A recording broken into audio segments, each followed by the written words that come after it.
Bonjour à tous les trois. Bonjour. Bonjour. Merci de nous avoir rejoints sur le plateau. Mathilde, bonjour, vous êtes juriste consultant au pôle famille du Cridon Ouest. Franck, juriste consultant au pôle affaires du Cridon Ouest. Et puis Aurélie, gestionnaire formation chez Coform. Bienvenue en tout cas sur ce plateau. On va commencer par la rubrique famille. C'est donc vous, Mathilde, qui allez nous éclairer. Parce qu'on l'a dit tout à l'heure, les diagnostics qui sont obligatoires pour la vente ou la mise en location d'un bien. Mais en pratique, pour mettre en location un bien ou pour le vendre, il faut être propriétaire. Mais dans certains cas, le vendeur ou le bailleur ont pu recevoir le bien par testament lors d'une succession. Donc, première question, quand un légataire peut-il librement disposer de son bien, Mathilde ? Eh bien, ce qui se cache derrière cette question, c'est la notion de saisine. La saisine, c'est une notion qui est assez difficile à définir, mais pour faire simple, c'est la faculté donnée au légataire d'exercer son droit sur le bien dans toute sa plénitude. Et donc, il est impératif que le légataire ait cette saisine pour mettre en location son bien ou pour le vendre. Et donc, parfois, il est nécessaire de réaliser des formalités pour l'obtenir. C'est la distinction propriété-possession, hein, c'est ça en fait ? Oui, alors non, c'est surtout que la saisine, ça se distingue complètement de la notion de propriété et de possession. C'est vraiment plus une faculté, on donne le permis au légataire d'utiliser le bien, d'en disposer comme il le souhaite. Le légataire, il doit forcément réaliser des formalités pour obtenir la saisine ? Alors non, pas forcément. Il est des cas où cela n'est pas nécessaire. Par exemple, si un légataire bénéficie d'un legs particulier, mais qu'il n'a pas, et qu'il a la qualité d'héritier ab intestat, dans ce cas-là, il n'a pas besoin d'avoir la saisine puisqu'il l'a déjà de par sa qualité d'héritier du sang.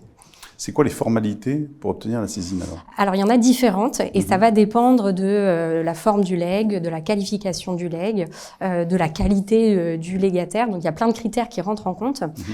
Donc, par exemple, pour la délivrance, il faut impérativement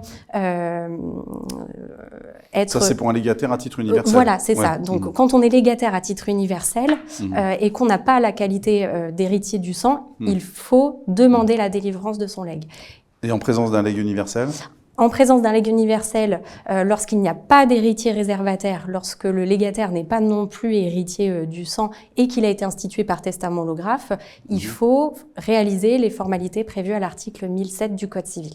Et là, il y a deux types de formalismes qui n'ont pas la même finalité. Voilà, c'est ça. On a parlé de la délivrance, on a parlé des formalités de l'article 1007 du Code civil. Elles ont toutes pour objectif de donner la saisine au légataire, mais la délivrance donne réellement la saisine, alors que les formalités de l'article 1007, elles sont juste là pour contrôler le titre dont se prévaut le légataire. Il y a un risque à ne pas réaliser ces formalités, pardon ? Oui, alors déjà, le premier risque, c'est de ne pas pouvoir exercer tous ses droits sur le bien. Par exemple, on ne pourrait pas vendre le bien si on n'a pas la saisine.